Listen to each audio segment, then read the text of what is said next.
Dane? What's wrong? Can you feel that? There's been a disturbance in the ley lines. It must be the work of the Abyss. Wow, you must be really sensitive to that sort of thing. Paimon doesn't feel it. You too. Do as I say. Use that mechanism over there and leave this place. The Abyss Order is putting something in motion. If you return to Vimara Village, I suspect you might finally have the opportunity to locate the missing villager. Just think of it as a way to divide and conquer.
I knew going along with your trap would be the only way to meet with you face to face.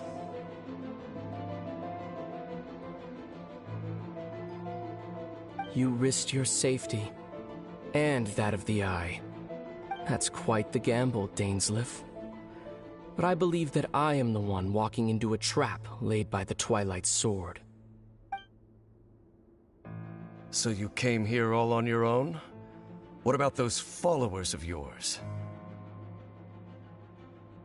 When the Twilight Sword is prepared for battle, any army I could send would only be marching to their doom. Better that I face you alone. I know you must have a lot to say, but if it's a conversation you want, you'll have to defeat me first.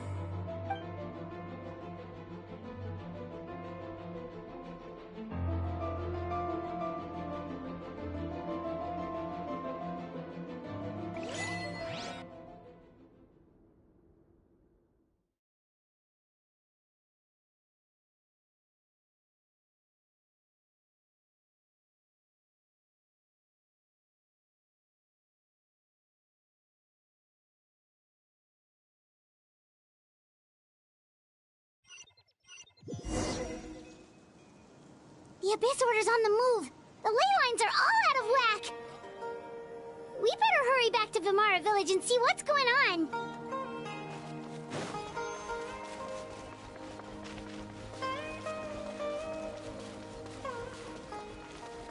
Where are you going? We still haven't finished what Dane asked us to do.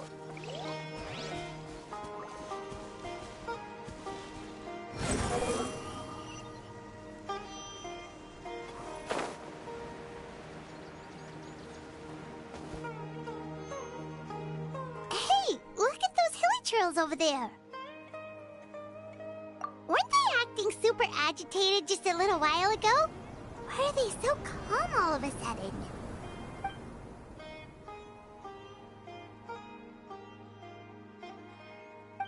In the New World, they bade farewell to the shrouded sun. At last, they no longer needed to dwell on their suffering, or try to differentiate between various thoughts of blasphemy.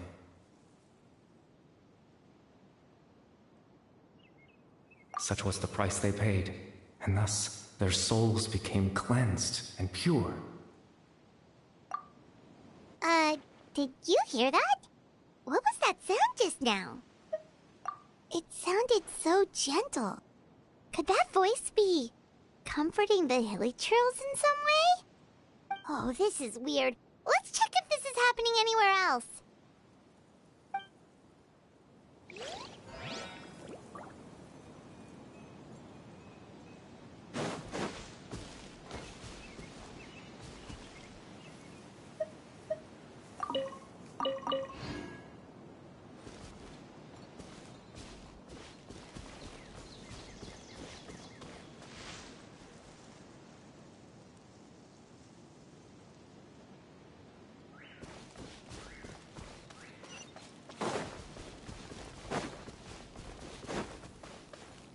like the same thing is happening over here, too.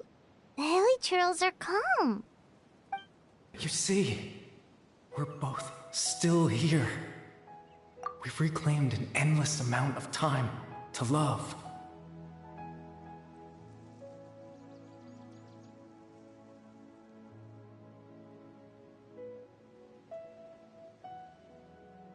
Release your tears. You no longer need to hold back your sorrow.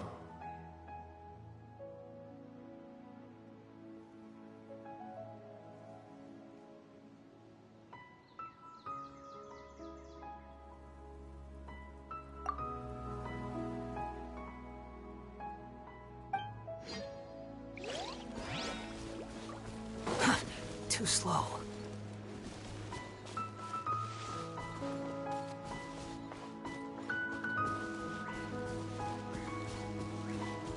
Over there.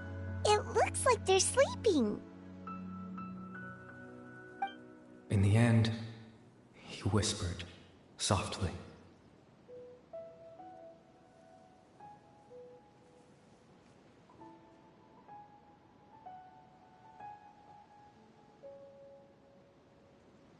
Sleep well, Father. Sleep well, my beloved people.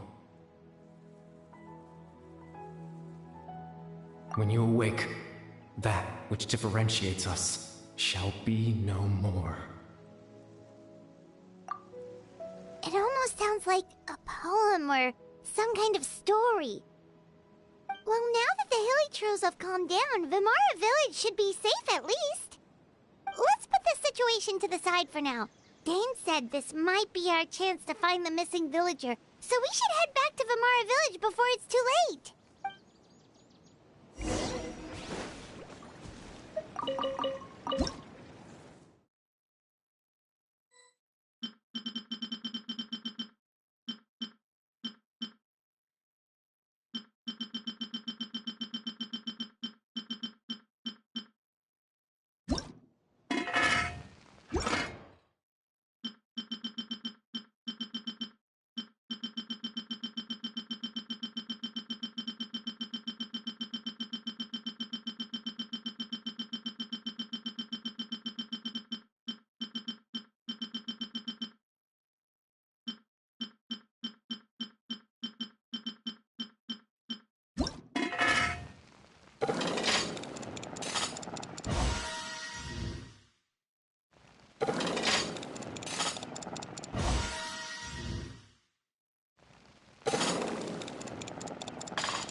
Quit following me.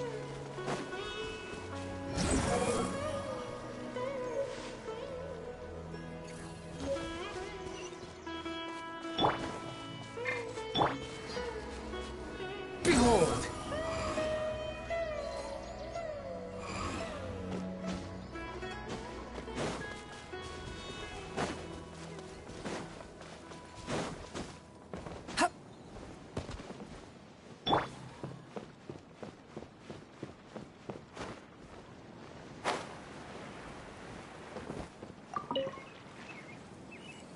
Grandpa Medea, is everyone all right? The Abyss Order seems to be up to something nearby. The Abyss Order? This is the first I'm hearing of it. Thank you for your concern, but as far as I'm aware, it's been business as usual here in the village. Well, that's good to hear. Oh, also, you didn't happen to come across any clues about the missing villager while we were gone, did you? Someone's gone missing, you say? Who would that be? Huh?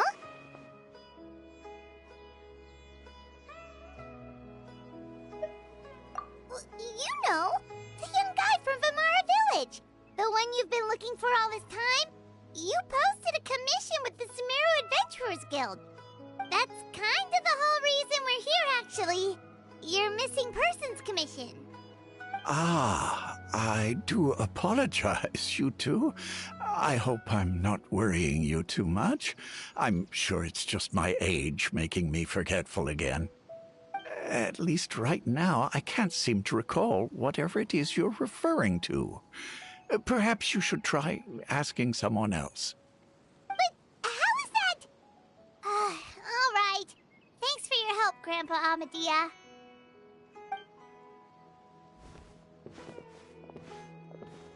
Something's definitely not right. We just talked to Grandpa Amadia about the missing villager. There's no way he could have forgotten all about him just like that. What do you think, Traveler? Could everyone's memories of the missing villager have been erased again?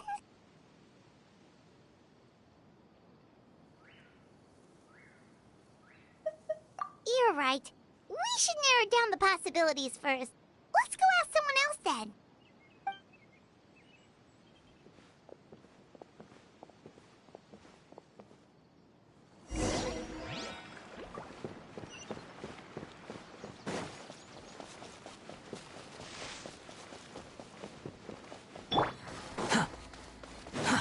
Too slow.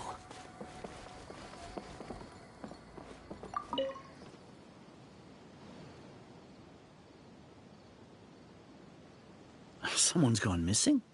Who? Just as expected.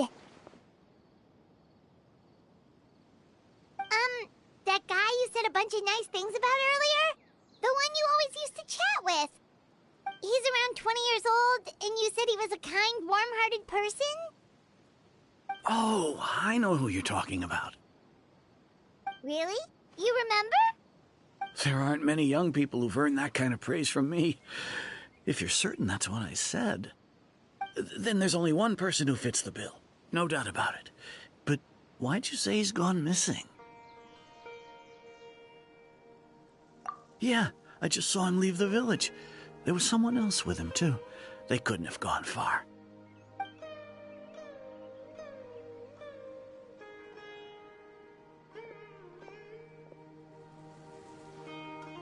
Strange. Bayram seems to remember him. And apparently he just saw him? Do you think maybe it's not that there's something wrong with people's memories, but that we've somehow returned to a time before he went missing?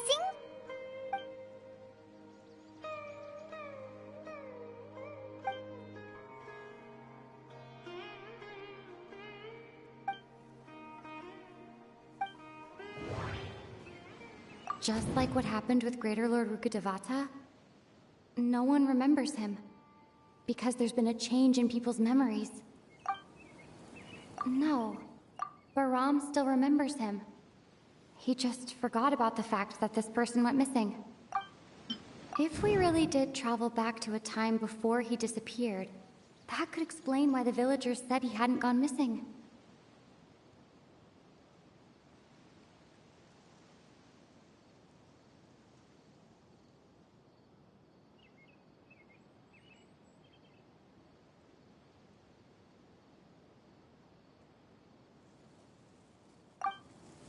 Time travel is extremely difficult to perform. The current situation probably has something to do with the disturbances in the ley lines.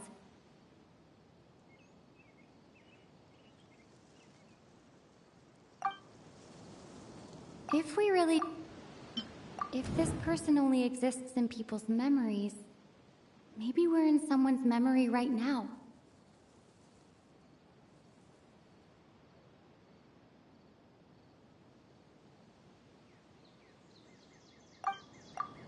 Right! Paimon totally forgot about the ley line disturbances. We're in someone else's memory. Just like how you entered your sibling's memory last time. That would also explain why we seem to be at a time before he went missing. It's a memory after all. Right. If he's someone who only exists in people's memories, then we're finally on the same turf. But didn't Bayron just say say that he saw him leave the village with someone? Where should we go look for him? Who knows how long this ley line disturbance is gonna last? We might not have that much time, and we don't even know whose memory this is!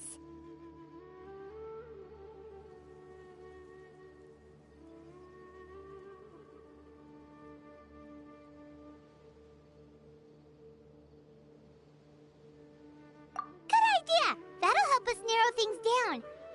We pretty much figured out that the missing villager has the ability to...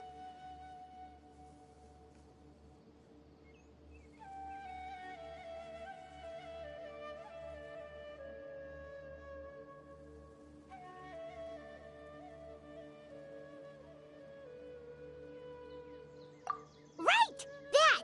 Could we try to figure out more about him using what we know of his ability? Like, does it maybe leave a trace that would somehow give him away?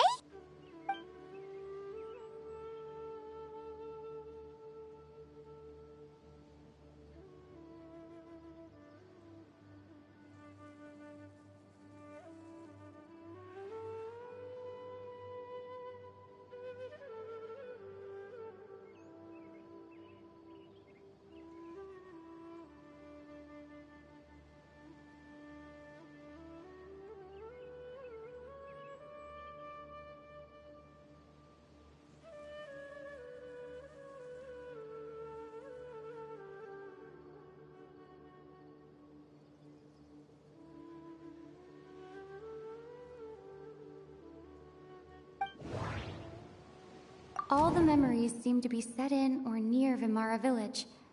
But I'm still not sure if they're restricted to this location. No. If time is allowed to pass within the false memories, there's a higher chance they might conflict with someone's original recollection. That would make it much harder to avoid suspicion. No wonder! All this time and the sky hasn't changed a bit! That must mean time isn't passing! That's the tell of the fake memories! The implanted memories are basically taking place outside of the regular 24 hours of the day. If the memories included the regular passage of time, it would be easy for people to tell that something was off. Like there could be overlap or something. People might start to wonder why they remember doing two different things at the same time of day.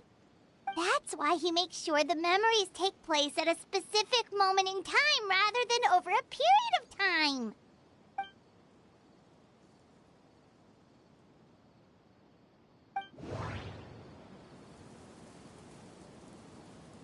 The color of the sky. The color of... We thought Chief Amadea forgot about the missing villager.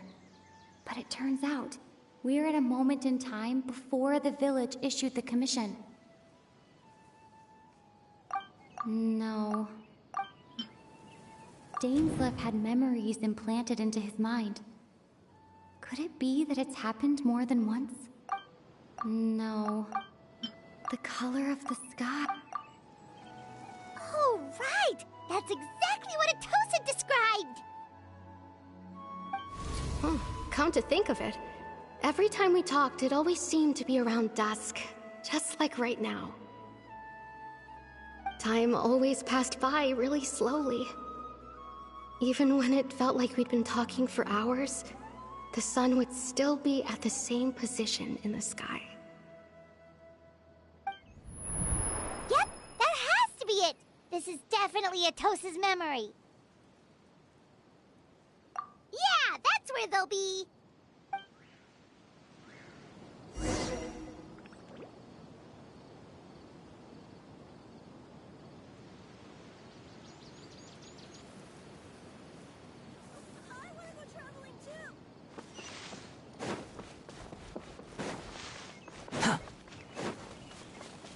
Quit following me.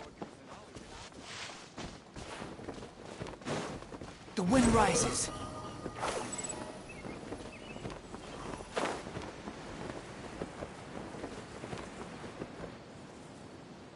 So, you see, Granny Jahiet was a mercenary when she was younger.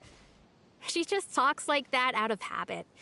She's not trying to scare the children on purpose. Oh, there I go again.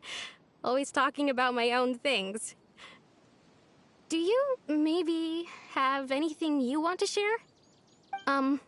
It's okay if you don't. You could also just talk about what you think of me? Oh, I think you're an incredibly strong and thoughtful young woman. You'll meet many amazing people and live a very happy life. You won't miss someone like me. Huh? Are those your friends over there?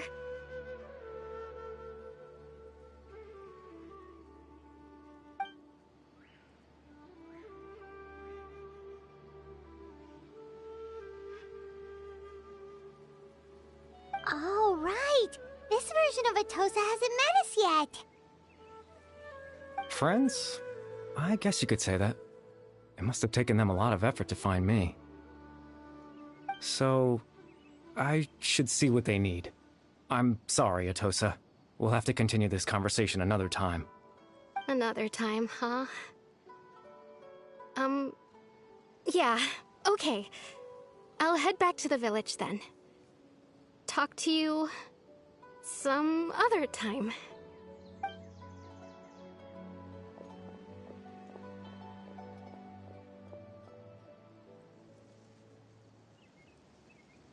It's nice to see you, Traveler. I believe this is the first time we've met.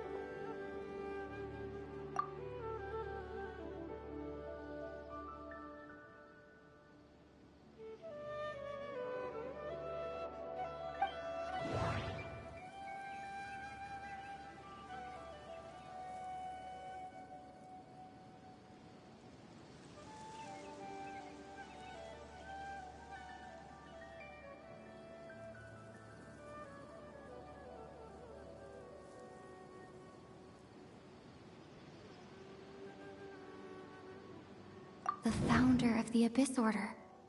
The man who broke the curse of immortality. Born into abject sorrow, he shall now become the Loom of Fate. Dane's brother, one of the 5 sinners of Conria.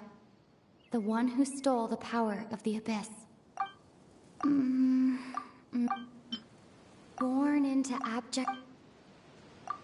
You're... Caribert Alberic. Oh. You know me? That's quite the surprise. I don't believe I've met you before. Oh, I see. It was the memory, wasn't it? Your sibling's memory. You saw... the me from back then. This is Atosa's memory. I came here to say goodbye to her. But I suppose I'll just leave her a message instead. Come, let's find somewhere else to talk.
I suppose you could call it the realm of my consciousness.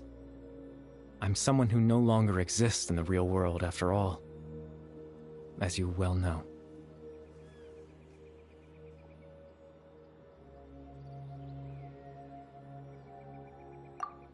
It's nothing. I still have enough strength to play the part of a good host. I've always hoped that I'd get the chance to talk to you like this, and now, the time has finally arrived.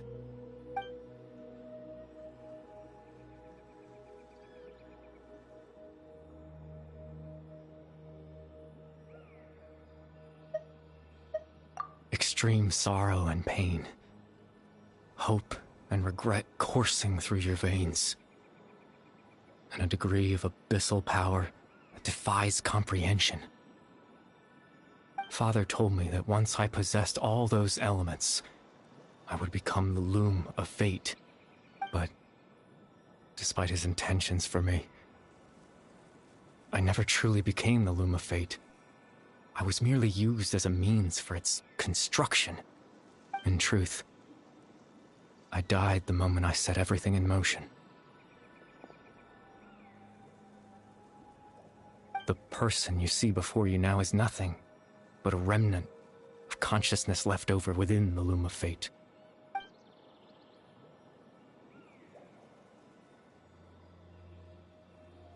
As for your question, the loom of fate is a device capable of weaving ley lines.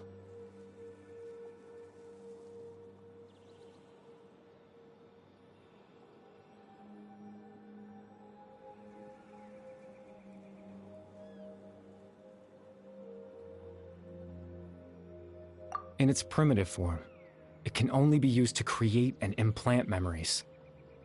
But, as more of it is completed, its power becomes stronger and stronger, until finally, it has the power to weave real ley lines of its own.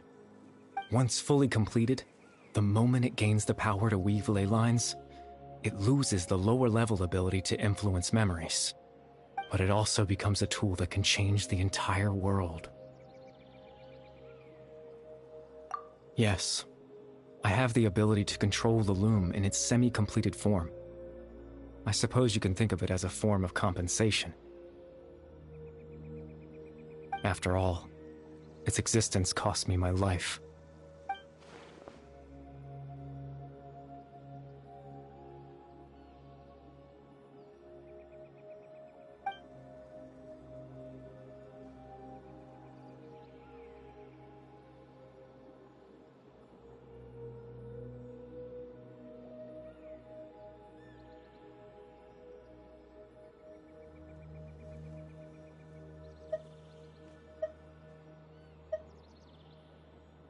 Ah, that.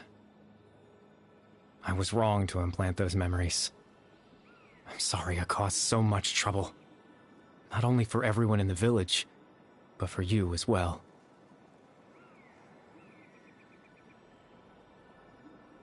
I just wanted them to feel like I once existed in this world. As if I had a chance at life.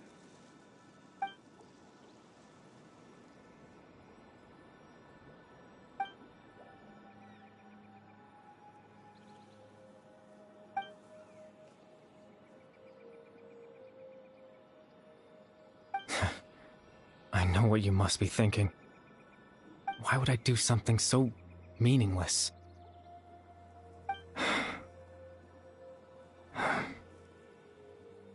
But I just couldn't accept it. I had to know what it would be like if I had my own life. What kind of person I would be. What other people would think of me.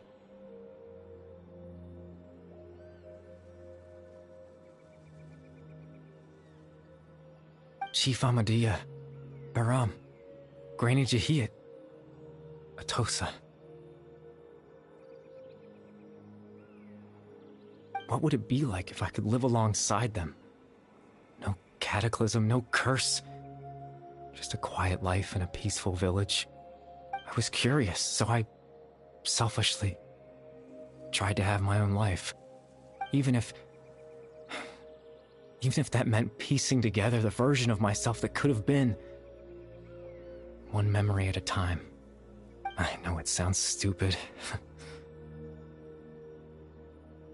After all, my life ended a long time ago.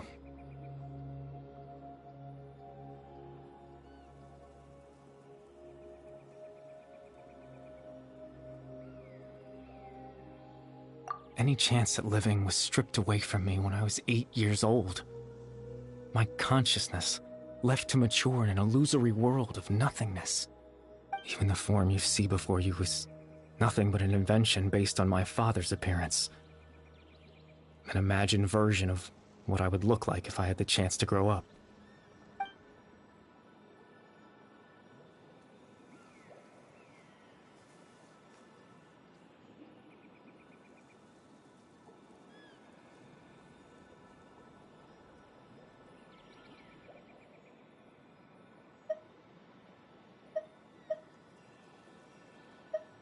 I know.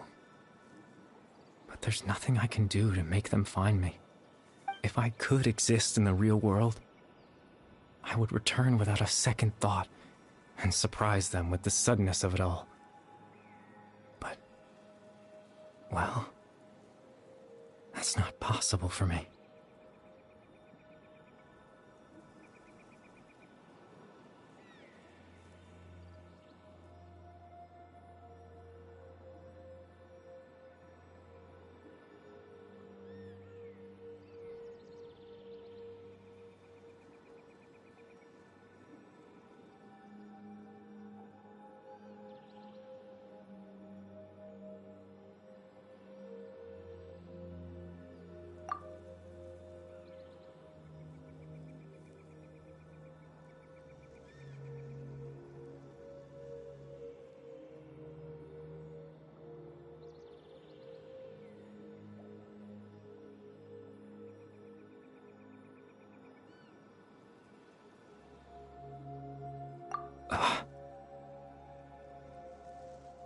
I know.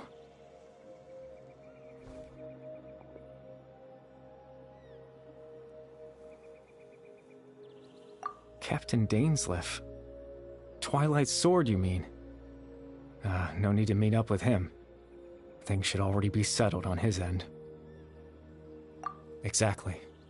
As someone who could only exist in people's memories, the fact that I'm able to talk to you in my consciousness like this can only mean one thing. The loom of fate has already been completed.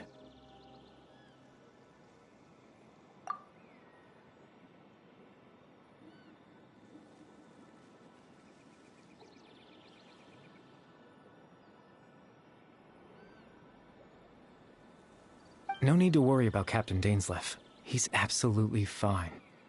The only reason he lost the eye was because I happened to guess exactly what he was planning. Captain Dainsleif has had the eye inside his body this whole time, hasn't he? His plan was to lure the Abyss Order to a false location, capitalizing on their pursuit of the eye in order to have the chance to confront the prince. He would then hand the eye to you and tell you to take it away from that location. That way, Captain Dainsleif could accomplish his own goal and ensure the safety of the eye all at once. A very thorough plan. That's right. Because in his mind, he had given it to you already.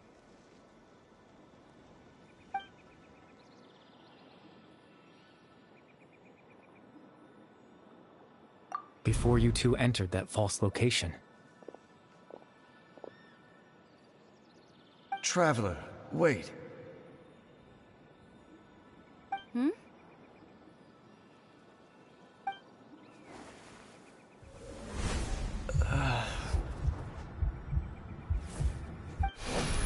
We've no time to lose. Let's head inside.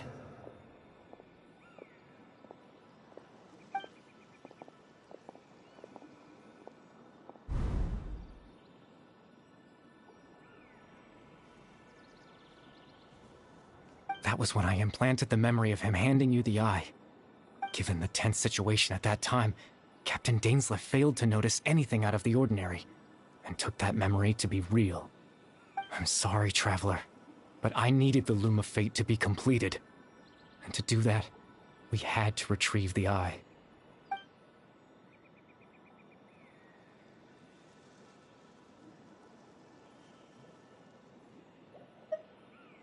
I promise I'm not trying to conceal anything from you, but I truly have no idea what the Prince is planning.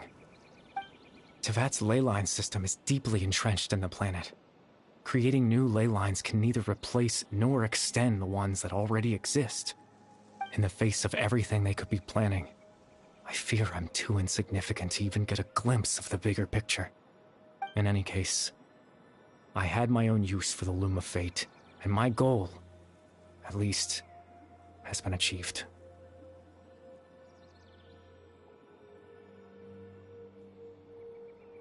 You remember my father, don't you?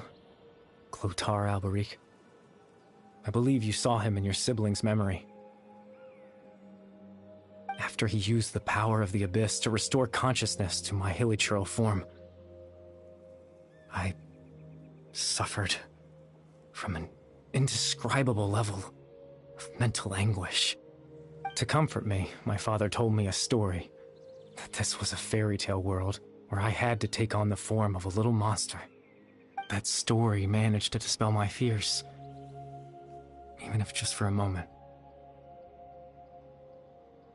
My goal was simple: to use the Loom of Fate in its near-completed form, when its ability to create memories was at its strongest, to implant a specific memory into the minds of the hilichurls.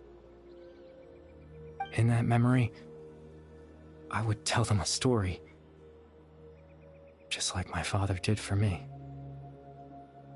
It was a story of fairy tales and love. But more than anything, it was the story of us.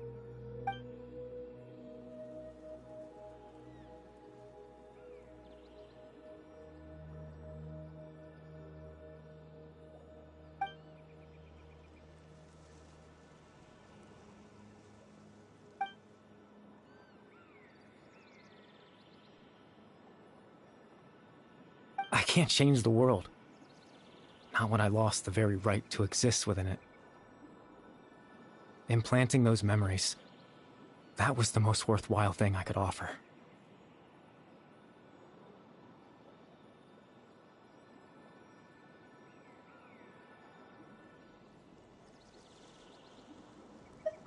All that's left of my existence is a wisp of residual consciousness tied to the Loom of Fate. In truth, that trace of my consciousness should have dissipated long ago. My goal was the one thing that allowed me to hold on all this time. But now, the bedtime story is finished. And it's finally time to rest.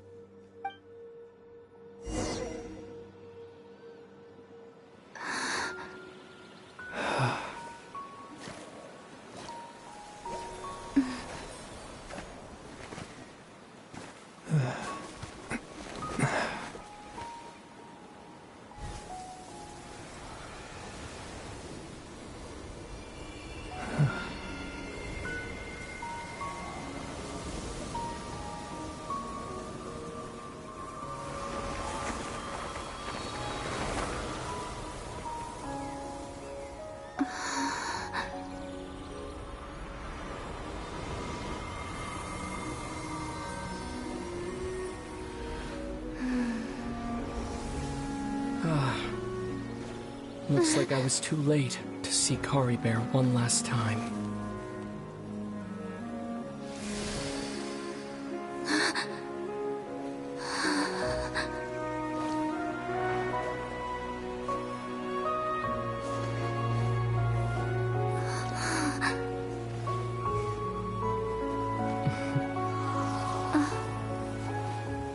Kari Bear's consciousness is gone, and this space will soon disappear along with it.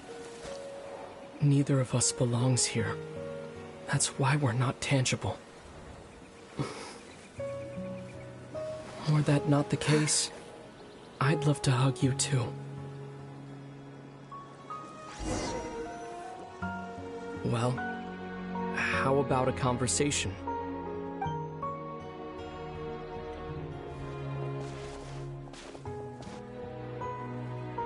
The chance to just stop and talk like this is certainly not easy to come by. Wouldn't you agree?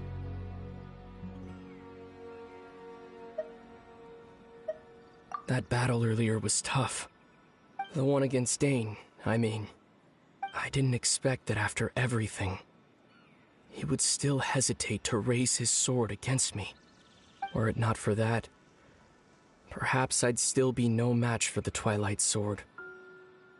Even after 500 years. The Loom of Fate, huh? I still haven't found a way to utilize it to its full potential. But there's still time. Before the heavenly principles awaken. Yes, for 500 years now, ever since the cataclysm in Conria, there's been no sign of activity. Not long ago, you witnessed the Hydro Archon destroy her divine throne, yes? Such a flagrant disregard for the rules, and still Celestia took no action. I suppose that's proof enough of the Heavenly Principles situation. However, the Heavenly Principles will awaken. We just don't know when that will be, or what might trigger it.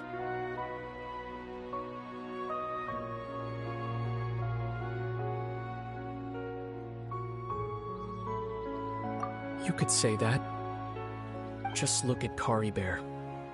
He was so pure and single-minded. The space we now find ourselves is a perfect representation of who he was. Quiet and peaceful. Even as a hilly churl, seeing the terrible sight within the mirror wasn't enough to taint his spirit. He brought comfort to the people of this world, even though he was denied the very right to be a part of it. So ask yourself this. Who was it that deprived him of that right to exist? Of course, that's only one example. My feelings about the Heavenly Principles are too complicated to explain in just a few words.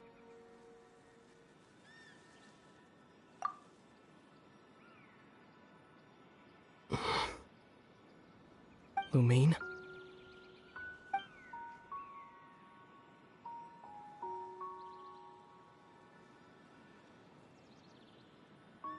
You're the only one in this world who calls me that. There's so much I wanted to ask you.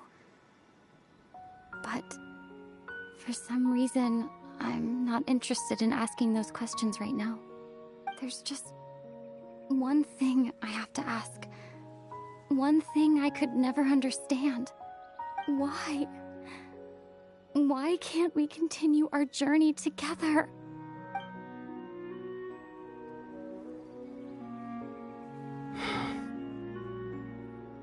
At the end of my journey, I arrived at a place known as the Sea of Flowers at the end. Do you remember? A long time ago, when we traveled between worlds together. You told me. You wanted to find a place in the universe where that one flower was in full bloom. To have a place like that suddenly appear before me? Well, would you think of that as a coincidence? You mean? I miss you too, Lumine. But as this war continues to rage, and as I continue to seek that final answer, I don't even know how to face myself sometimes. Let alone my own sister. What's going on? This space has lost its tether. I doubt it'll be able to exist much longer. In fact, aside from our ability to physically interact with each other, there's something else you should know about this space. With Caribert gone, we won't be able to remember anything that happened here. Everything in this space will be wiped from existence, including all memory of our reunion. You're only telling me this now?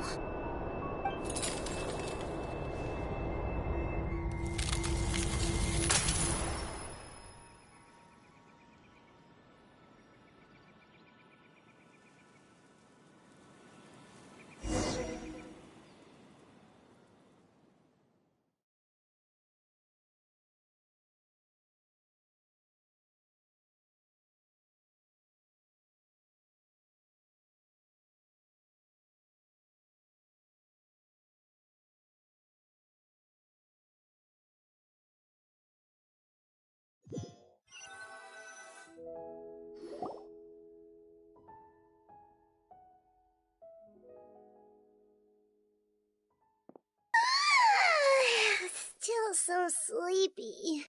Paimon's head feels all fuzzy. Oh, Paimon woke up a little earlier than you, so Paimon will fill you in. The villagers said that they saw us sleeping near the village yesterday. They couldn't wake us up no matter how hard they tried, so they decided to just bring us back here. Oh, and Dane came by just now. It looked like he was injured. He didn't say anything, though. Just made sure that you were all right and left. Kinda seemed like he had a lot on his mind, but that's Dane for ya. Let's think for a second. We were in that memory, and we saw that guy you called Kari Bear. He was the missing villager that we've been trying to find, right? And after that, Paimon doesn't remember what happened. Wait, really? What a score!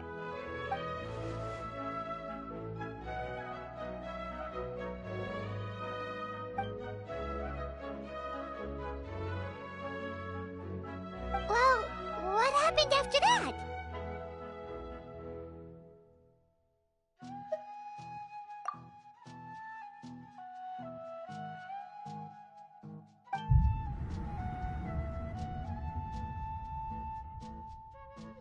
Ah, there you are. Sleep well? Bayram, you sure seem happy. Did something good happen? Something good? Huh. Wasn't anything good or bad, I'd say. It's just that, well, the village organized another search party yesterday. It didn't feel right to leave all the searching to the adventurers.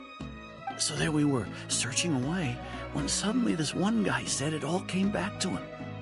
According to him, one day around dusk, he was passing by this one tree outside the village, and he saw our missing villager.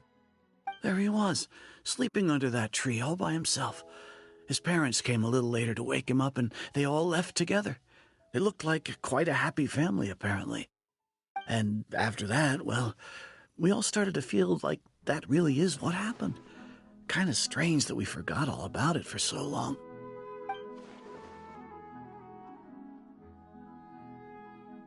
Oh, and we also remembered his name, Kari Bear. Now, that's not a name you hear every day. Would have been helpful if we remembered it sooner. Well, I hope he's happy wherever he is, and we're all relieved now that we know what happened. Seems like everyone thinks Kari Bear left the village. That's probably for the best. At least they have some sort of explanation now.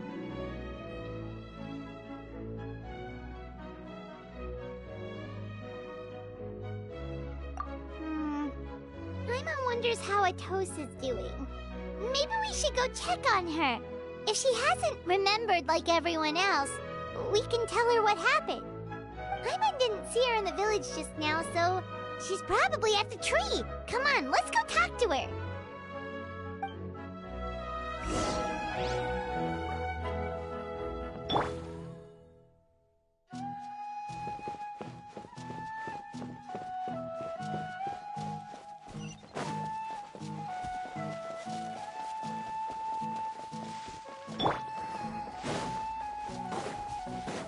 Swan Fury!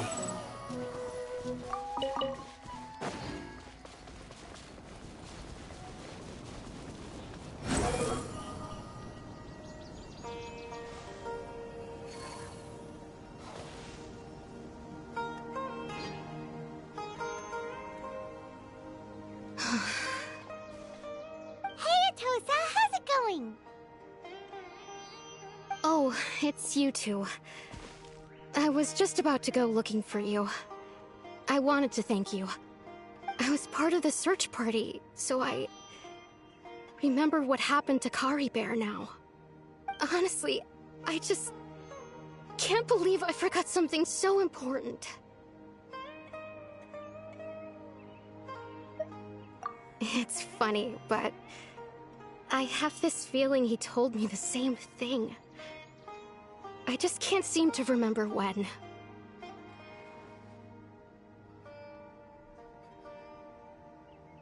I guess it doesn't really matter anyway. Life is made up of a series of memories.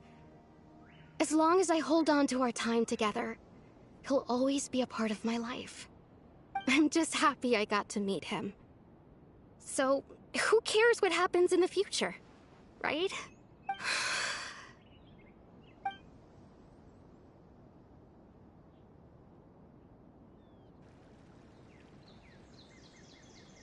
Okay, I'll admit, I'm just putting on a brave face. I was dumped, wasn't I? Otherwise, why would he just leave like that without saying goodbye? You don't need to comfort me. I'll be okay. It's just like Kari Bear said. It's the things we overcome that make life more precious. And you know, if he has a heart, maybe he'll come back and see me one day. Anyway, thanks for all your hard work, you two. I promised I'd help Granny Jahiet with something, so I should head back. Goodbye. Well, that should be it, right? Everyone's lives can go back to normal now. Oh, right! Weren't you about to tell Paimon what happened after your conversation with Kari Bear?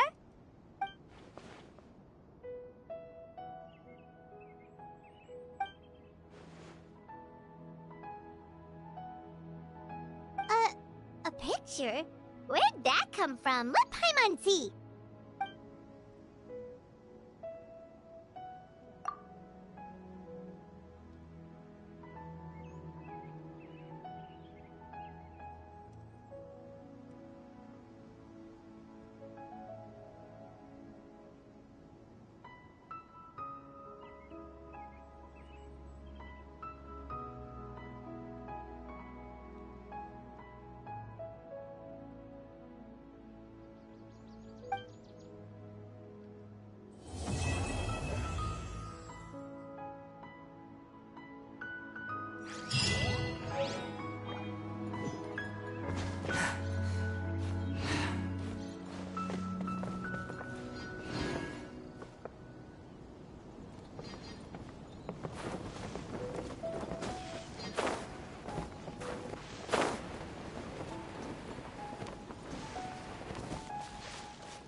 You think I've got a sharp tongue?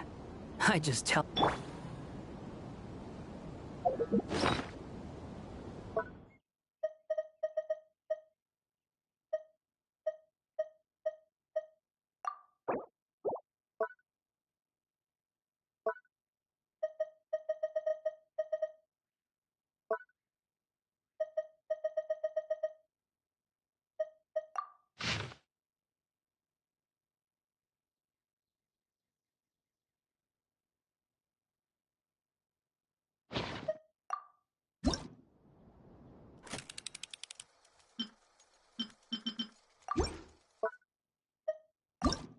It ruined Paimon's appetite for the whole day. Keep it away from Paimon. You defeated the Hydro Archon in the very first duels you took part in at the Opera House. That's one for the history books, all right. I didn't think that you'd want this... The words of someone as extraordinary as a witch can probably only be truly understood when something so... Paimon can't tell how deep this...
city keep telling us how Palais Mermonia is...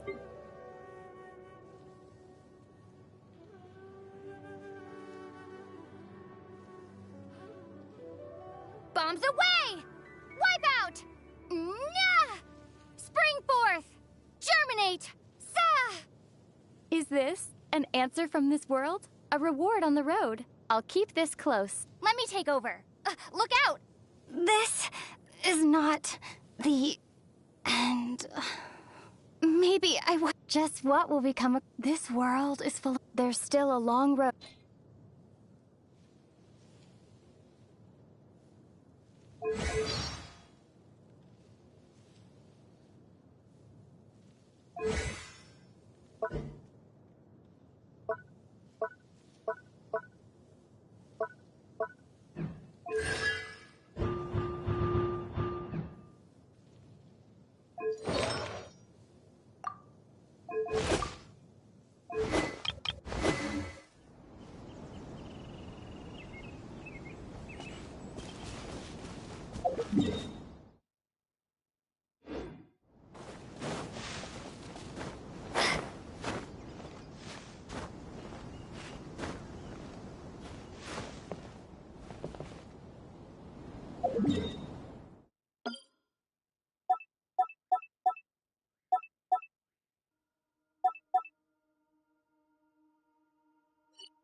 Stop right there!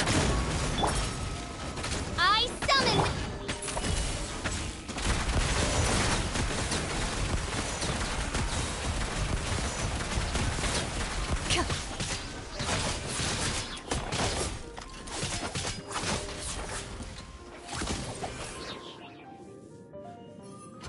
I got you covered!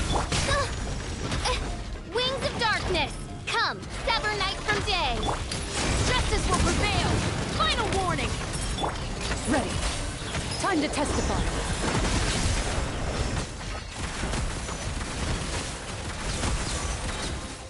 Kyuh!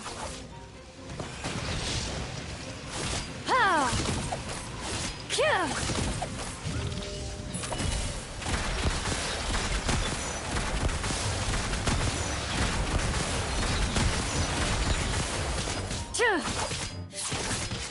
Hunt them down.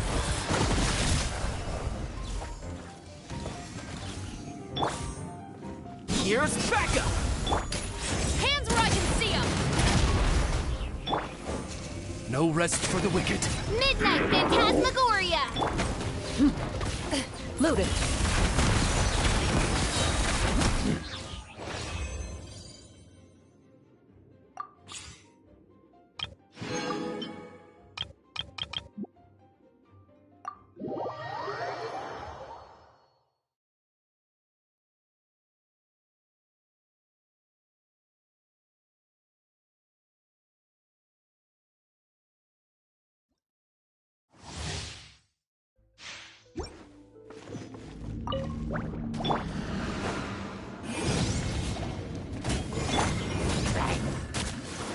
Nice and spicy! Freeze!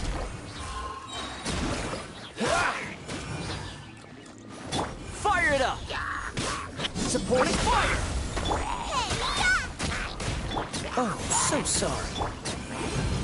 Inadmissible evidence!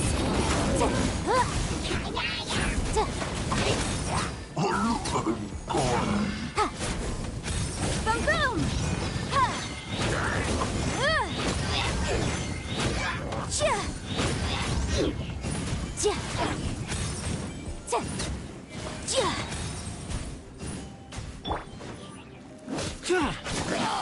Check this out! Tot! Ka!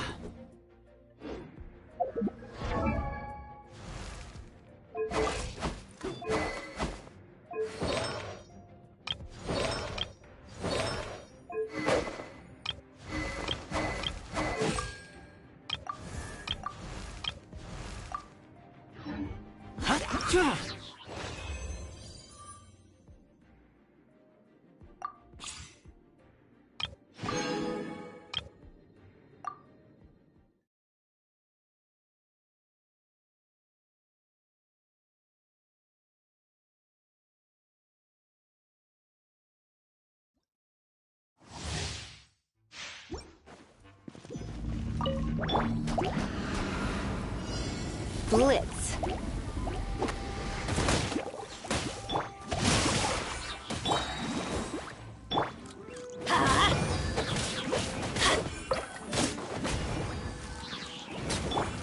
Surrender and I'll be gentle. You're toast! I'm going in! Let me weave you a verse.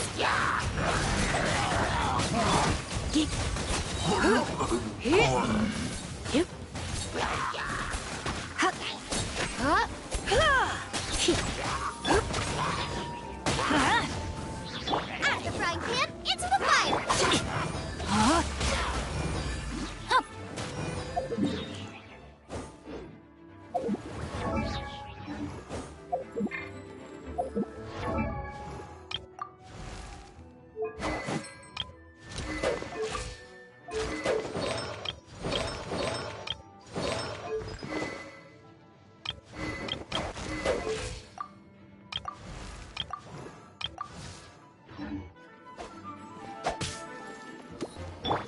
Try not to enjoy this. Rain cutter. Everybody stand back!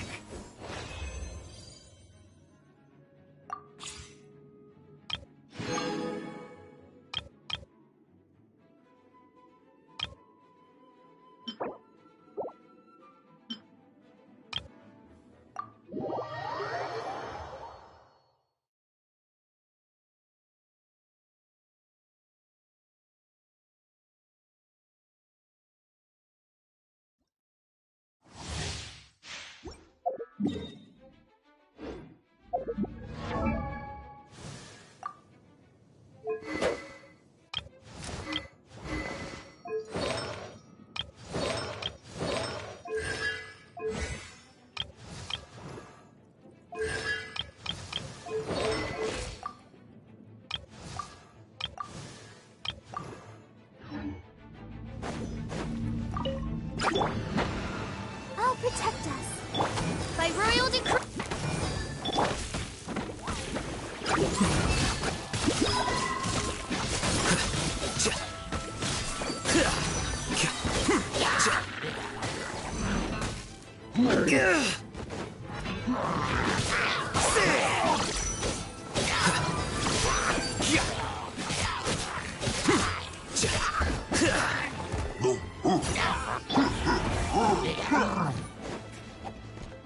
Let the show begin.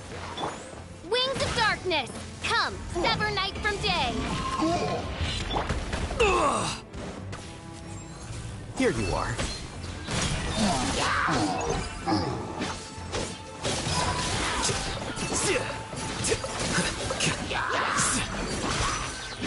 Well now.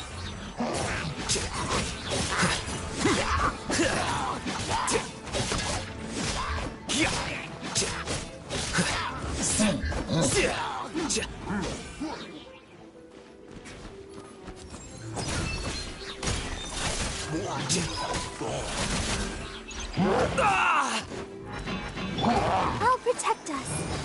Hi. Oh. Yeah.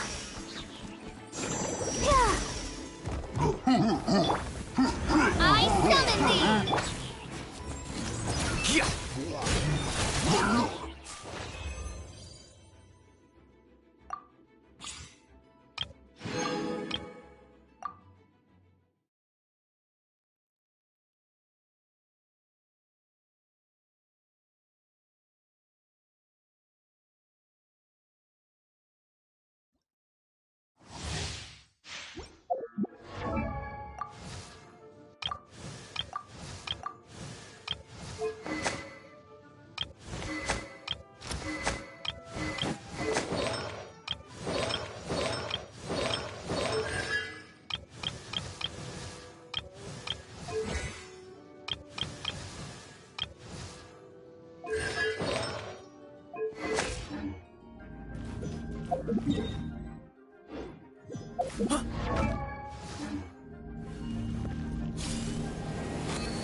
Give me some space.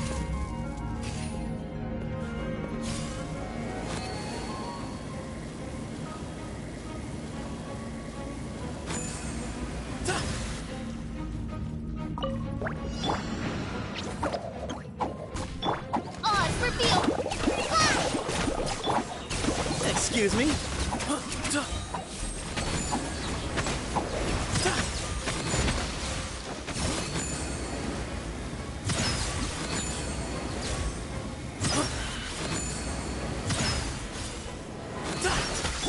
Don't be scared! Hide! By royal decree! Hey, Come go on! away! As you wish, main Fräulein. Right this off the side! Give me some space. You want this one? Move or be... Way ahead of you.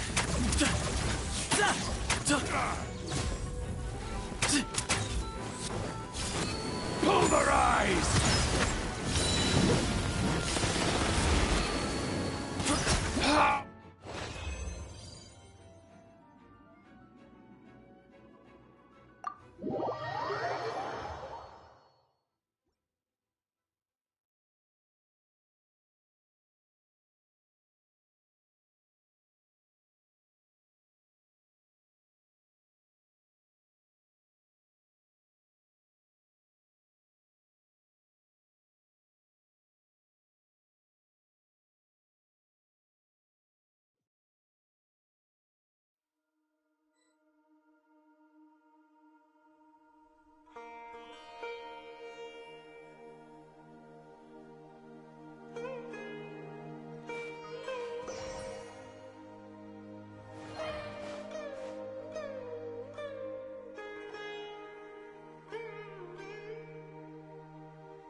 The wind rises.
Relax.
What makes you think I know him? The fact that he's always following me around and asking for a closer look at my hat? We've barely spoken before. The first time we met, he came up and asked me if I was Hat Guy. Last time I checked, judging someone by their appearance is superficial. Somehow, everyone knows the name Hat Guy now.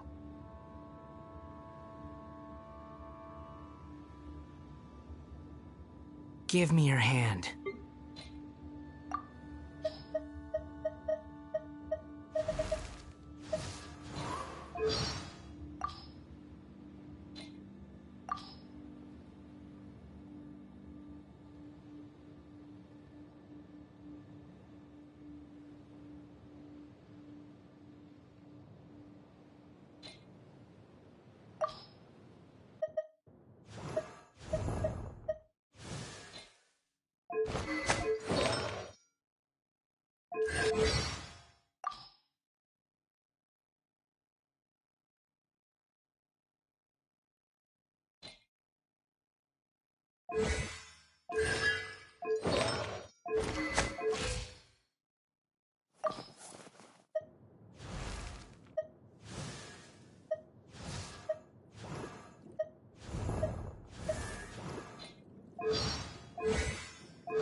There's no need to exchange.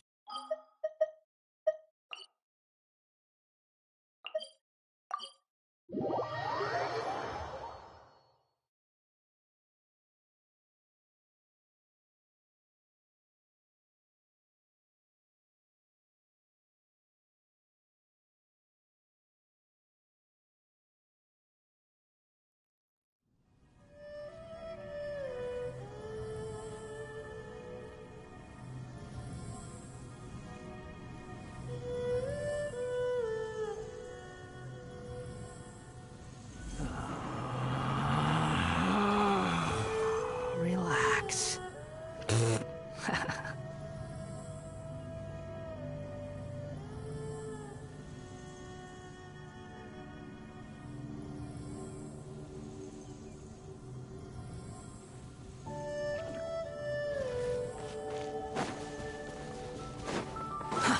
Too slow.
Exiting standby mode.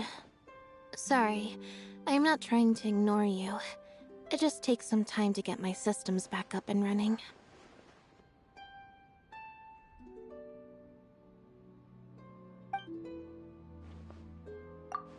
As long as you let your consciousness freely drift, it doesn't matter where you are.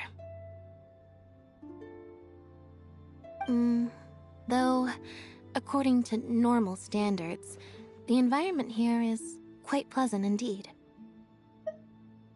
It is well suited to spacing out. My charging speed is currently 5% faster than usual. By my standards, that is the highest praise that can be given.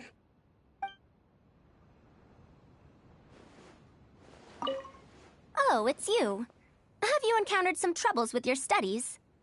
Don't be afraid to tell Madame Farzan. I'll give you all the help you need.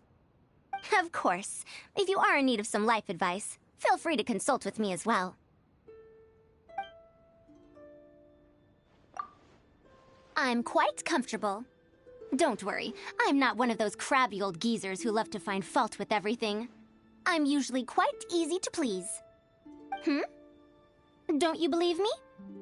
Maybe I do nitpick every once in a while, but only with disrespectful students. Or those nonsensical rules at the academia. You're very agreeable, and the scenery here is quite lovely, so why wouldn't I like it here?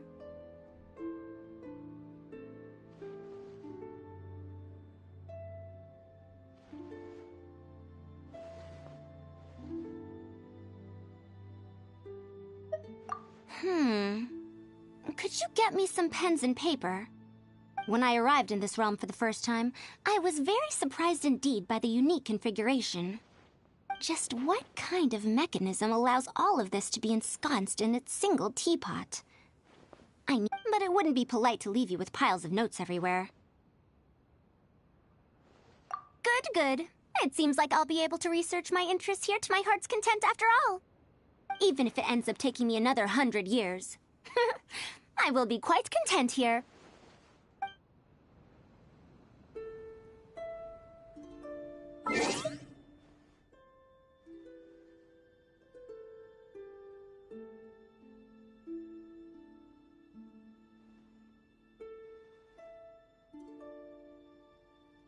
There's no such thing as pure freedom in this world. Even the wind cannot blow on forever.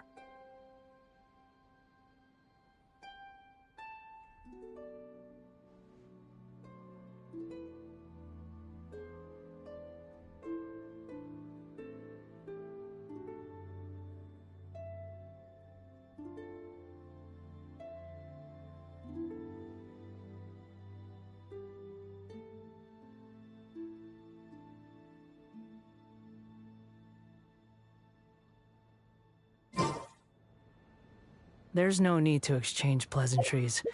It's rather pathetic to force a conversation just to occupy silence.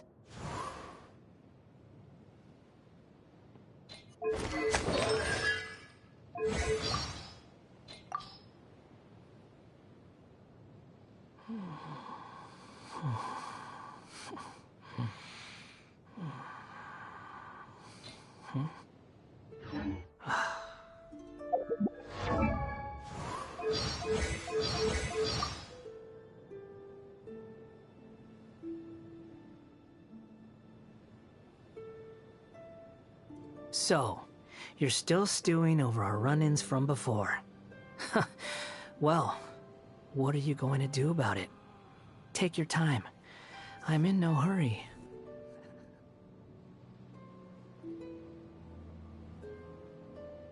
A puppet consumed by a raging fire will leave behind ashes. As for what will emerge from them...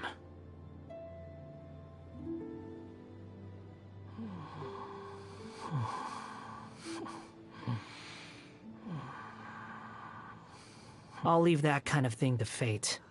Obsessing over something that's destined to be ever out of one's reach is just a waste of time. I have more important things to attend to at the moment.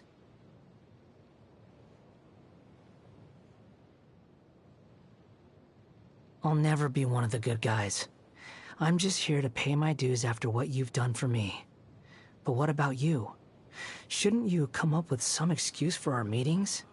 If one of your friends mistakes you for collaborating with the enemy, you're on your own.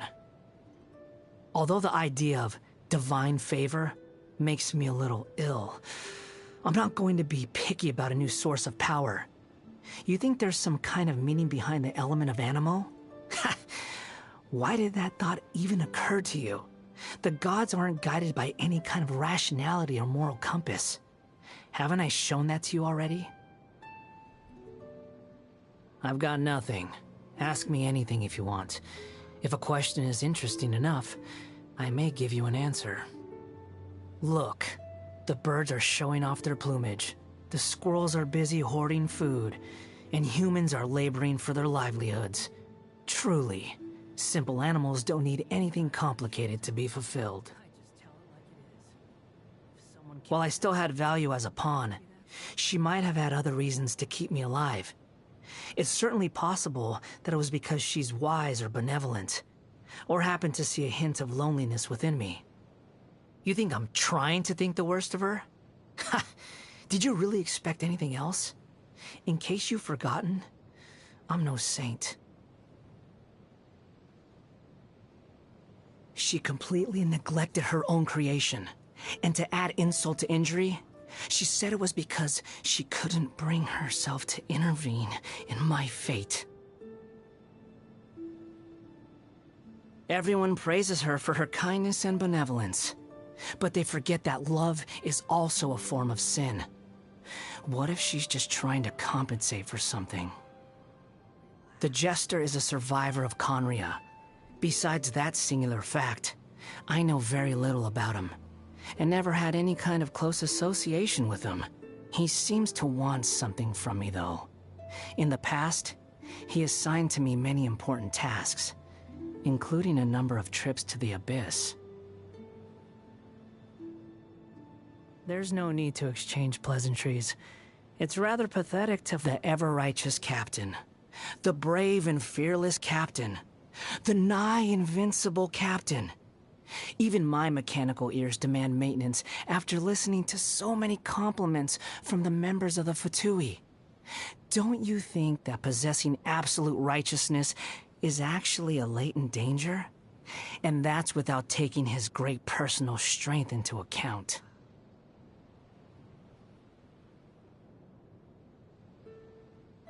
It's a pity that Lesser Lord Kusanali already forced him to erase so many of his segments.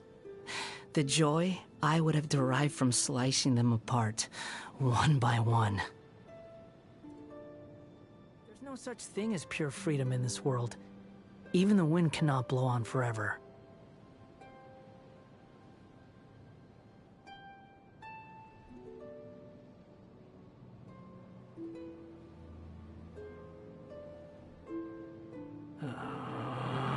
Let me ask. What should you do if you were to encounter a damsel who is oblivious and innocent at any given time, and unconcerned and unfeeling in any given situation? If it were me, I could at least challenge her to a fight. But if it were you, with your conscience, I would stay away from her.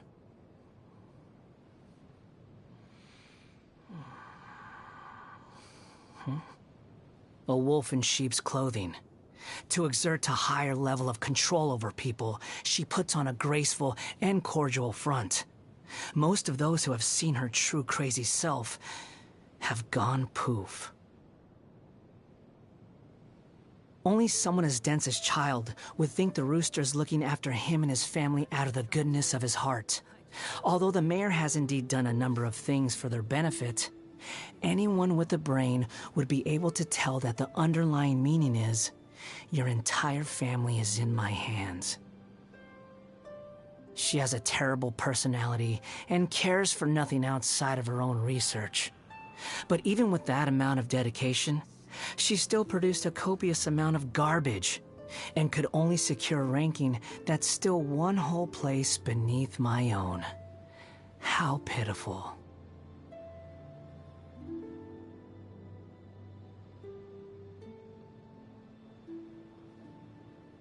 Oh, the 9th rank guy. He's obsessed with the idea of fair exchange, to the point of wanting to overthrow the natural imbalance between gods and humans.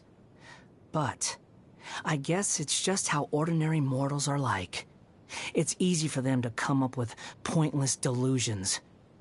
Honestly, it's nothing worth writing home about. Just like how there's also nothing impressive about his abilities or choice of partner. Anyone who chooses to work closely with a doctor is sure to meet a nasty end. He's simple of mind and not that strong of body. Naming him to the lowest ranked seat lowered the Harbinger's collective prestige. Thankfully, I'm no longer part of that group. Nothing remained in her ashes. I have no interest in those who have lost their future.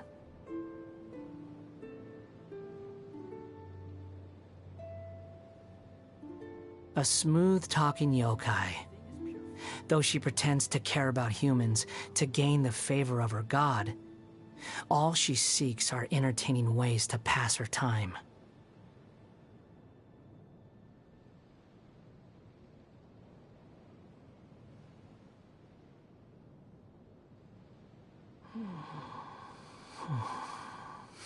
You speak of the descendant of the Kaitahara clan? Then isn't he... Wait, he also possesses an Animo-vision? And even managed to take on the Raiden Shogun's Muso no Hirotachi?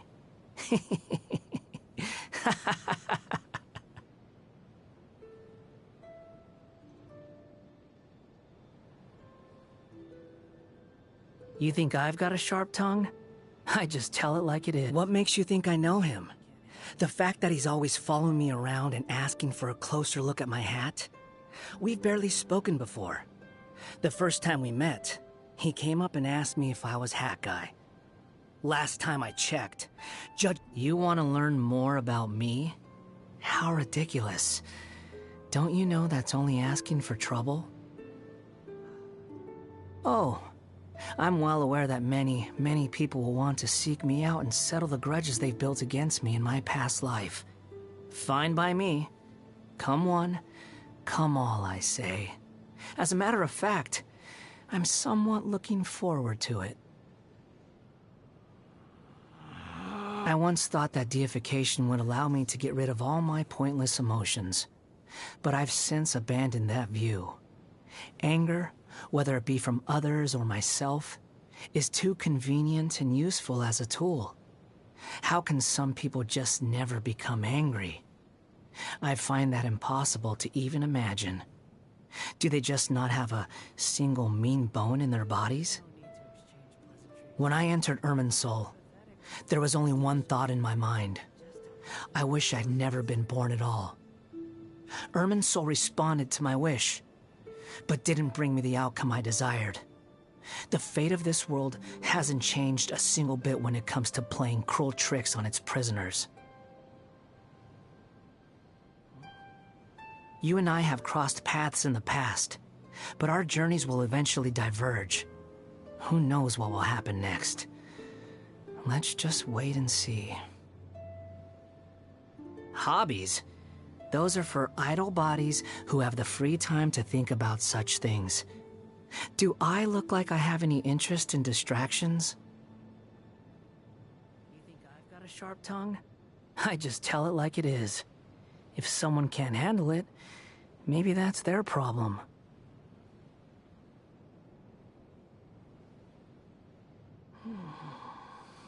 I'm trying to figure out a way to get rid of you, so I can go commit atrocities. Wait, did you think I was being serious?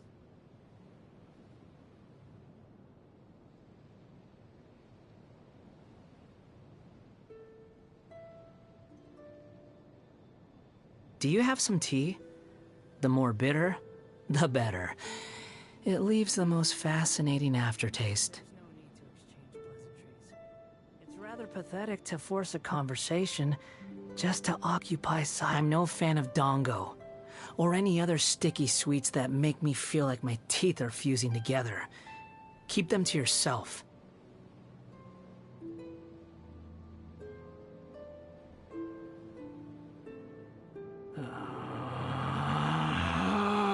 I'm no fan of Dongo, or any other sticky sweets that make me feel like my teeth are fusing together.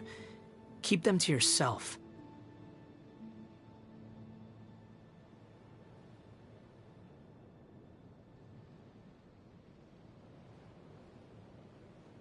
It's okay.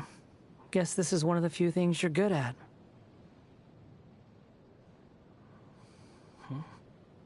Not bad. You actually made something edible. You want to poison me? Are you so dumb as to have forgotten that I'm not human? Give me your hand. There's no need to be nervous. I'm just taking you to a vantage point. I can see the great deal of effort you put forth. The wind is blowing this way. What did you do? If someone can't handle it, maybe that's their problem. You aren't worried about making me more powerful? All right.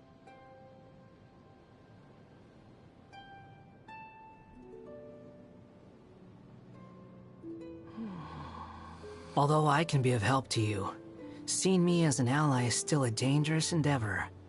I hope you understand what you're doing. If you still insist on continuing down this path, then let me lead the way.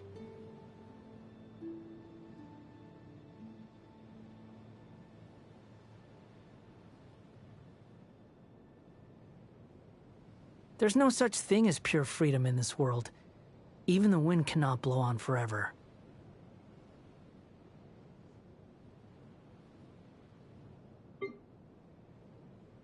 The wind rises. Behold! Squall and fury. Unsightly insects. Wretched vermin. Cry louder. Bow your head. Know your place. You dare to gaze upon me? Surge forth. Upon the gale. Too slow. Quit following me. Unnecessary. You even want this? Take it and have fun. I'm used to this. Nothing worth mentioning. Why are you even here? Worthless as expected. Falling into the abyss. Everything was futile. The price for my sins. That's far enough. How amusing. You're dead. I'll have you beg for mercy. Prepare yourself for punishment. What do you want from me? This had better be important. Are you sure it has to be me? Fine. Let's get this over with. Copy that. Here is a draft service agreement for your review and consideration. Effective immediately if all is in order. Ah, wait a sec. I forgot to sign it. Can you? There. Right. Now, what was it you needed me to do for you exactly? It's so nice to de-stress. If you lie on the grass, you can feel the heartbeat of the world.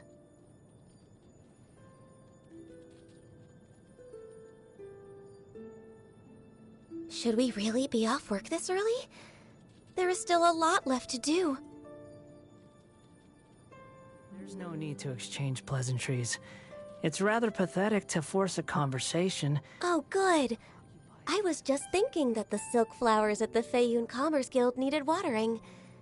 The transport coordinators will probably moan about the muddy mountain roads again, though. It is something of a luxury, but I love listening to the rain from the courtyard.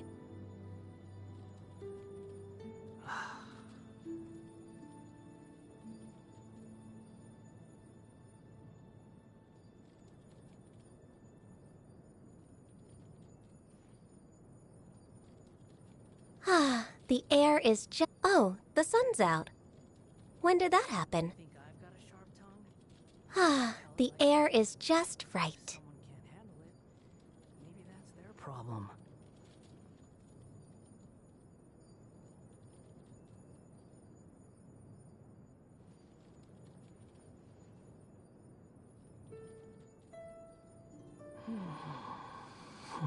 Ah, I love the smell of glazed lilies. Morning. What's wrong? Is there something stuck in my hair? Oh. Please don't stare at my hairpiece. Ugh. I need a nap. If there aren't any urgent matters, I'll excuse myself. There's no such thing as pure freedom in this world. Even the wind cannot blow on forever.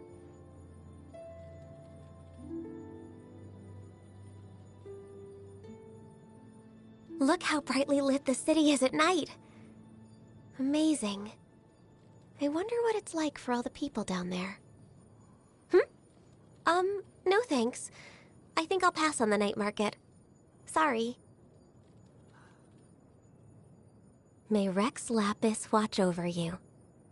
May your dreams be peaceful and sweet. My job is to honor my contract with Rex Lapis by looking out for the interests of all living things in Liyue.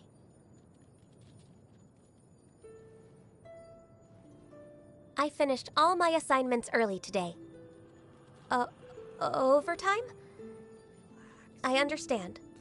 I'll get right on the case. I want to understand more about humans, and I especially wish to hear what you think of them. Why, you ask?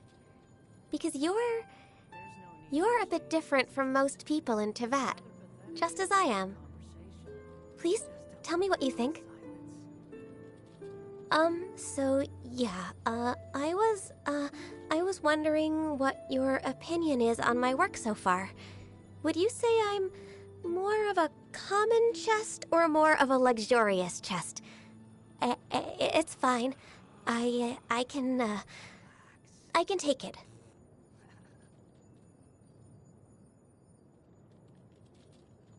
With authority over 1,000 comes responsibility to 1,000.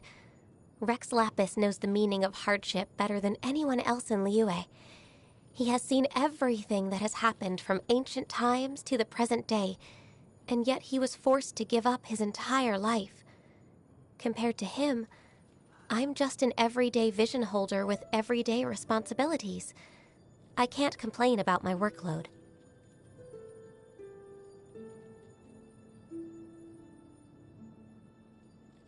Where merchants flock and all ships dock, and over the oceans flows its stock.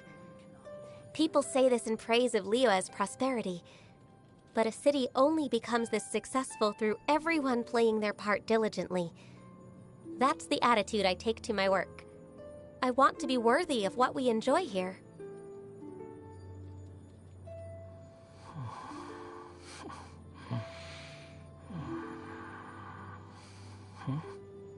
I've named every single doggy living in Liyue.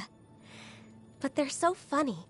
Some of them still respond even when you call them the completely wrong name. How fascinating is that? Like if people were to call me Bantu, how am I supposed to know they're talking to me? No way would I respond. Chingson flower petals are pretty tasty. Incredibly tasty, actually. The only reason I don't plant any at Yujing Terrace is because they taste so good that I worry I wouldn't be able to control myself. Huh? Bitter? Yes, they are. Isn't that what they're supposed to taste like? I have absolute faith in Rex Lapis. It was only through his leadership that we were able to repel the monsters and subdue the sea creatures, and thus protect the peace of Liyue. The sight of him protecting the masses, and the memory of our centuries of camaraderie, I shall never forget it. All of Rex Lapis's decisions prioritize the welfare of all life in Liyue. That's what I admire about him the most. I want to live up to the same standard, but it seems that the harder I try to follow in his footsteps, the more overwhelmed I get and the more mistakes I make. Each Tianquan adds their own interpretation and amendments to the founding laws of Liyue. The current one, Ningguang, does it with unmatched efficiency. But that efficacious manner of hers draws a great deal of criticism. I suppose it is always simpler to criticize than to tolerate.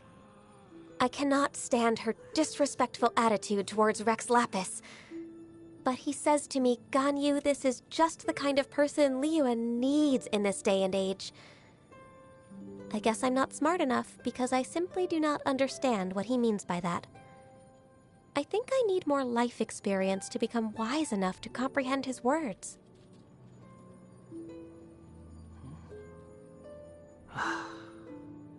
She came to me recently to discuss the reopening of the Bishui trade route. She even asked me what Rex Lapis would do if it were him. Admittedly, what we came up with was not quite on par with what he would have chosen. But seeing the way she kept starting her plan from scratch over and over again, I think I started to understand her a little bit.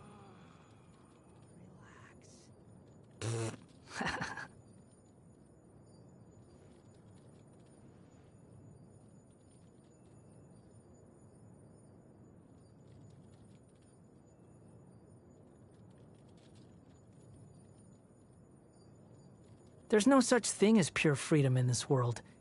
Even the wind cannot blow on forever.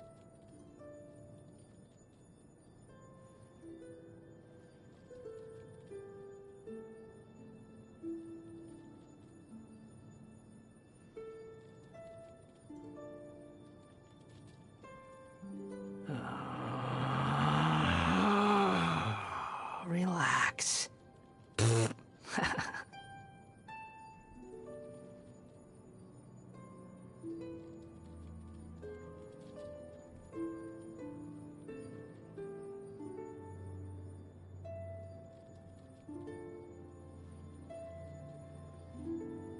You think I've got a sharp tongue?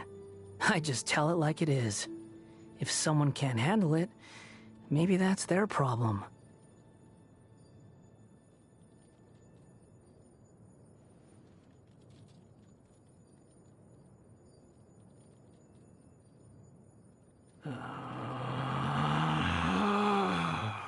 Relax.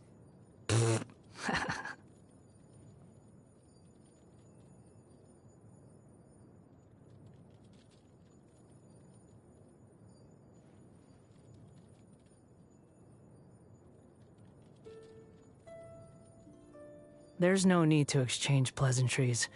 It's rather pathetic to force a conversation just to occupy silence. You mean the boy in the blue jacket from the Feiyun Commerce Guild?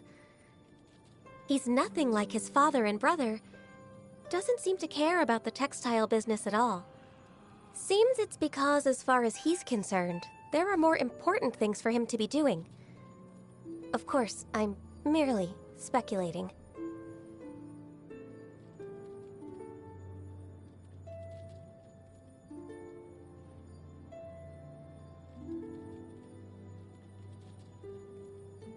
Xiangling is a celebrity. But I try to avoid her restaurant. Just because. No reason. Okay, fine. It's not a big secret anyway. It's because you can smell her cooking all the way from the other end of the street. And once you get a whiff, I mean, that's it. You're gone. Next thing you know, you're ordering your second, maybe third round. You just can't control it. Even though I only eat the vegetarian dishes, I don't know what it is. But that is not a road I want to go down again. Not after...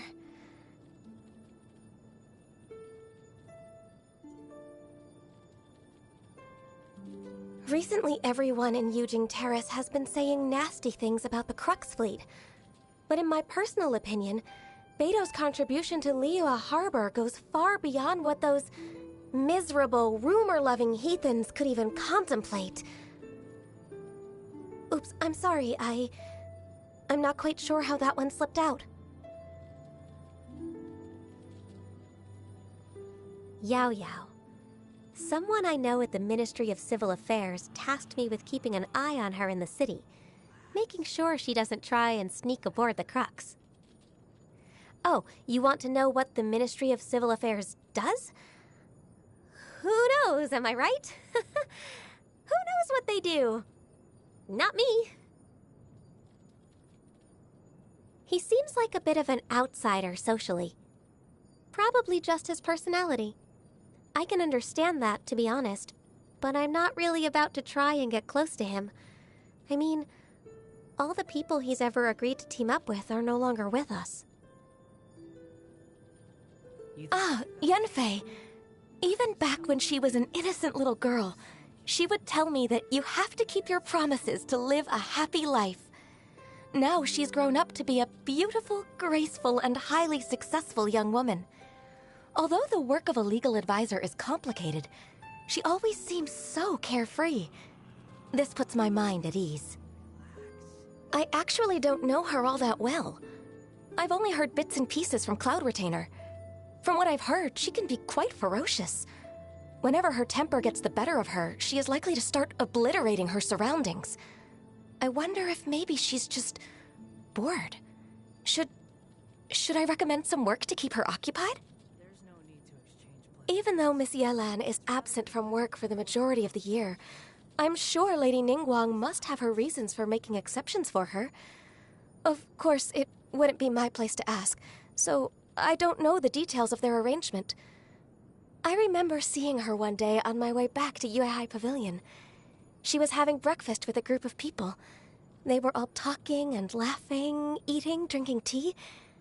I must admit, I found myself feeling a little envious in that moment.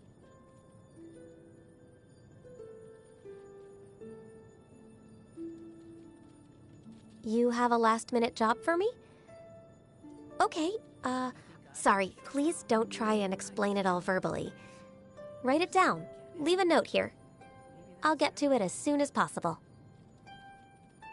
Let's see. I want to understand Ganyu better. What sort of request is that? I've never done this before. Okay. I can, run you through my annual review from last year?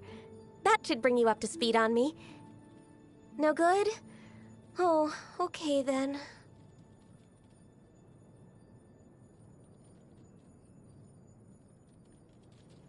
I've had a long, hard think, and I've realized that so long as it's for a work-related matter, there's really nothing for me to be embarrassed about. So if you really need to understand me more, this, hairpiece, it's actually my horns. That's right. I'm part illuminated beast. Qilin, to be exact. Okay, so now that we've got that out of the way, please sign this non-disclosure agreement for me. And don't tell us all.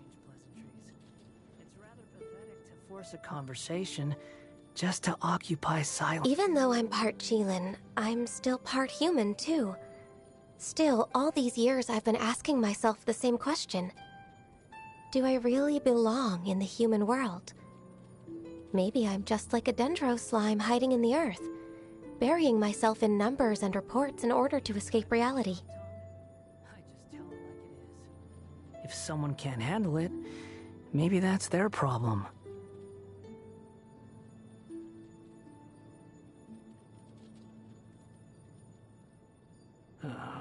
Thank you for always making time to chat with me. I feel like I must have spoken more after meeting you than I have in the last 10 years put together. If I keep going like this, maybe one day I'll be able to move on to something other than secretarial work. Now that I've got a few hundred years of experience under my belt, I should be able to avoid any more major mistakes.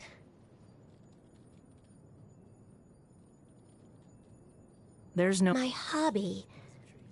I would say my job. What? Why don't jobs count as hobbies? I thought hobbies are supposed to be things you look forward to doing, and that make you feel good when you've done them. That describes my job perfectly. So what's the issue?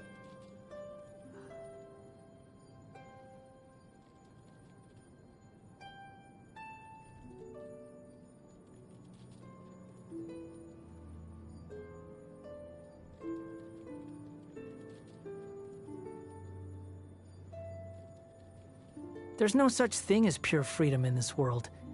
Even the wind cannot blow on forever.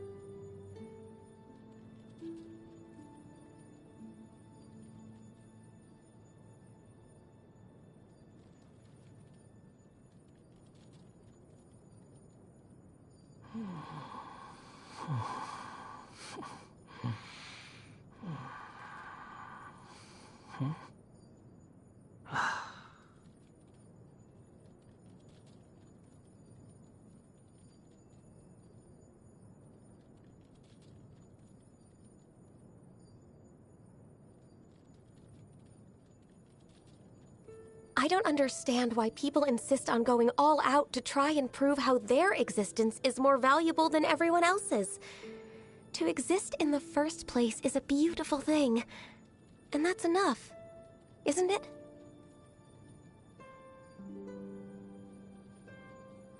There's no need to exchange pleasantries. It's rather pathetic to force a conversation just to occupy silence.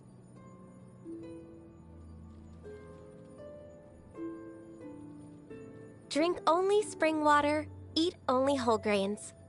That's my motto. So I would be grateful if you could please remove that treacherously enticing-looking plate of delicacies from my field of view. Much obliged.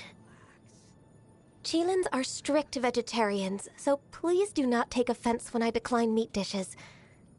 Yes, that includes your vegetable fritters, since they have been fried in animal fat. Thanks, but I can't. I'm afraid I really can't. I don't mean to argue, it's just I have a keen sense of smell, so I know how they've been cooked. I just tell it like it is. If someone can't handle it, maybe that's their problem. Such authentic delicacies.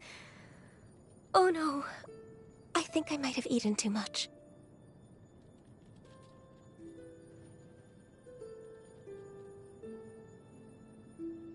I'm somewhat of a picky eater. Sorry you went to all this trouble. Relax. I appreciate the thought, but meat's not really my thing. Many happy returns. After all the times you've looked out for me, I didn't even remember to get you a gift. Oops. Silly me, What's that behind my back? Oh, you saw it then. It's a failed attempt at making a Genshin flower cake. I wanted it to be perfect, but... Oh, you think it tastes good? Do you really?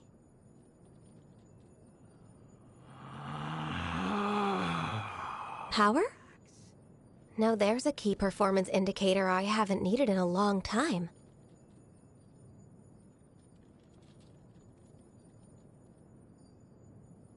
Could we maybe find a peaceful resolution instead? Never mind, doesn't matter.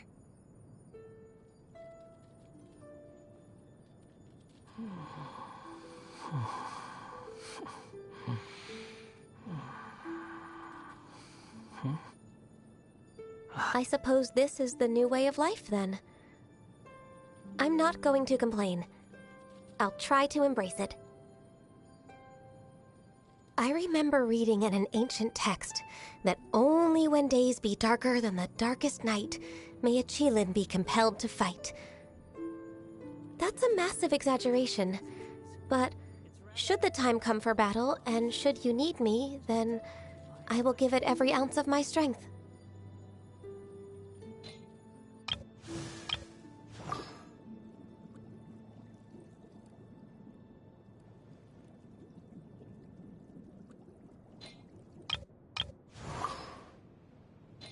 Relax.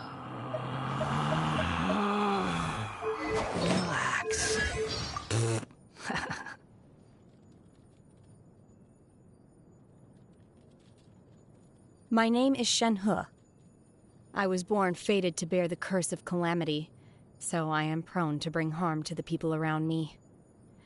The Adepti urged me to bind my soul with red ropes to keep my homicidal nature at bay.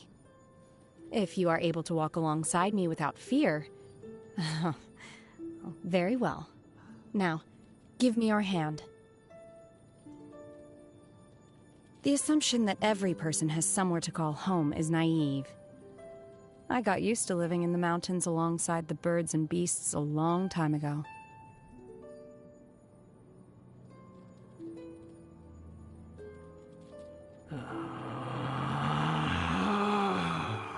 Relax. Mind be purged, world be saved.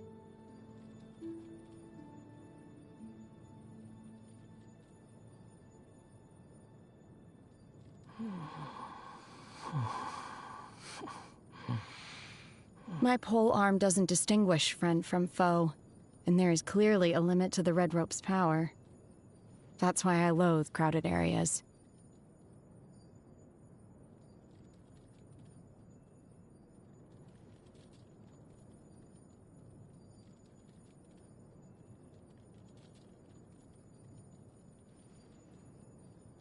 You think I've got a sharp tongue? I just tell it like it is. If someone can't handle it, maybe that's their problem.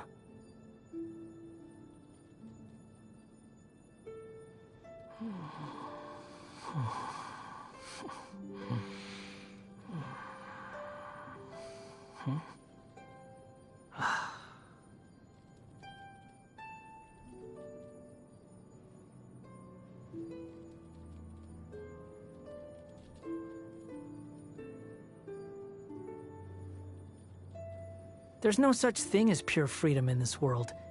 Even the wind cannot blow on forever.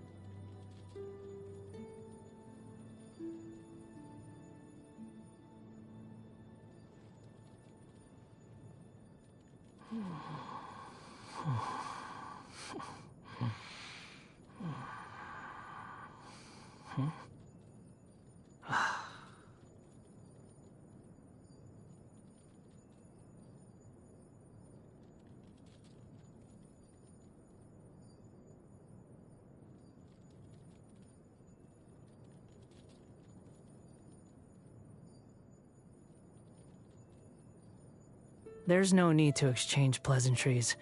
It's rather pathetic to force a conversation just to occupy silence.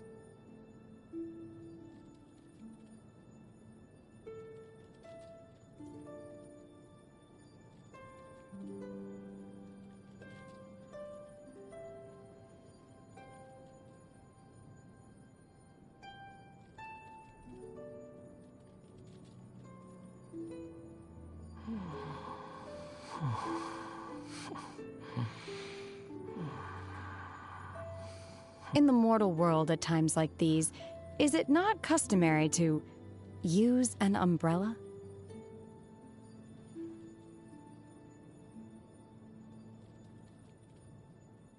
The sky is clearing up, and so is my mood. I just hope no one shows up to bother me. If they do, I'll just make them disappear.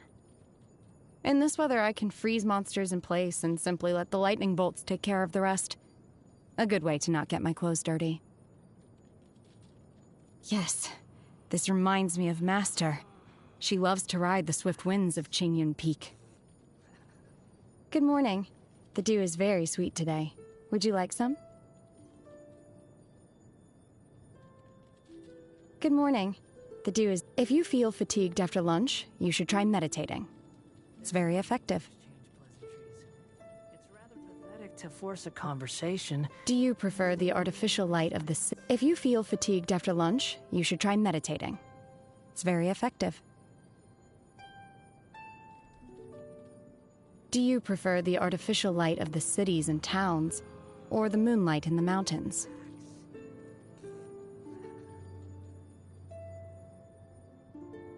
Feel free to rest. I'm a light sleeper. If I hear anything in the vicinity, I'll investigate it for you. Feel free to rest. Do you prefer the artificial light of the cities and towns, or the moonlight in the mountains?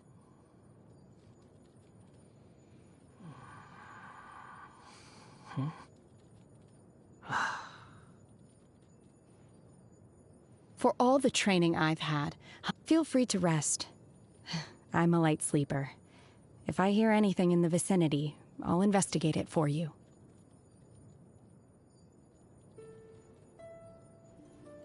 There's no such thing as pure freedom in this world. Even the wind cannot blow on forever. If I treat people kindly, they call me an adeptus. And if I put them in their place, they call me a witch. The one thing you'll never hear them call me is human. They all seem to agree that I'm fundamentally different from them. I rarely leave the mountains, so I was never taught proper manners. When a conflict arises, I just take care of it the way that comes naturally to me. But if you don't approve of my methods, please do let me know. Even if I don't fully understand your reasoning, I will always defer to you.